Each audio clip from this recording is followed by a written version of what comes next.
So I've been in medicine about 32 years, and I lived in Bath since 1992, and I've always worked for community child health. And about 8 years ago I decided to do more things abroad, because I didn't do it when I was younger. And I went and did a course in London in tropical medicine, and I've worked in Congo, Tajikistan and Sierra Leone. And more recently, when all the trouble started with Ebola, because I'd worked in Sierra Leone before, I decided I would apply to go back there again. When I got out there, really, truthfully, the peak of the epidemic had just passed. It was at its worst in November, when they had maybe 40, 50 patients in the hospital. But by the time I got out there, the numbers had dropped, thankfully, down to about 18 when I arrived.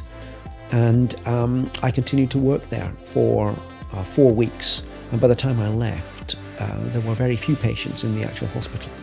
I think it's a real privilege to be able to use my training and skills. I've always thought that, well, I've never had to join the army or fight a war. Our generation never has. And I sort of feel sometimes there's things that you've got to go and do. The people out there are wonderful, and they were just in a terrible state, really.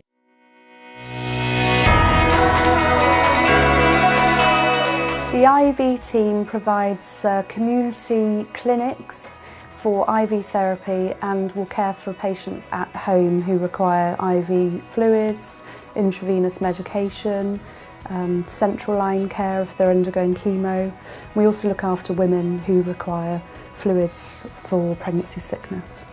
The support the team gives to women with pregnancy sickness. Emma developed a service before I started where she was being referred to women who needed advice and support at home.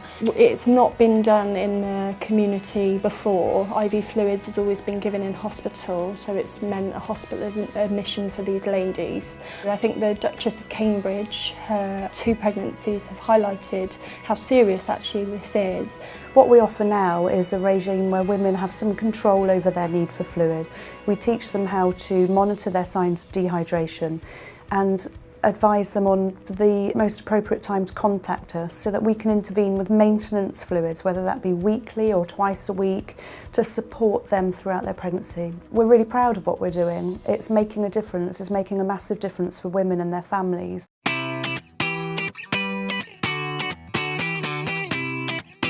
Always wanted to be a nurse. I know it's one of those cliche things, but I did always want to be a nurse. Started at the IUH in 1980, did my training here. After I've been here for 6 years, I started working in the emergency department.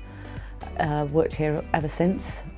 Been a matron at the IUH for about 10 years now, and love it. As a person, she is amazing. She is upbeat. So even when the department is really, really busy, Mandy has got her finger on the pulse and she knows what's happening. Couldn't think of doing anything else. I feel very privileged to be a nurse. I'm very proud to work at the IUH. Fantastic team that I've worked with and fantastic teams that I've worked with throughout my career here.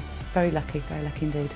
The main thing is that because Mandy works clinically, she is not a manager that sits in her office. She is a manager that works clinically on the shop floor, several late shifts a week, so she knows exactly what's happening out there. You've got to be compassionate, you've got to have a sense of humour, you've got to actually like people and like working with people.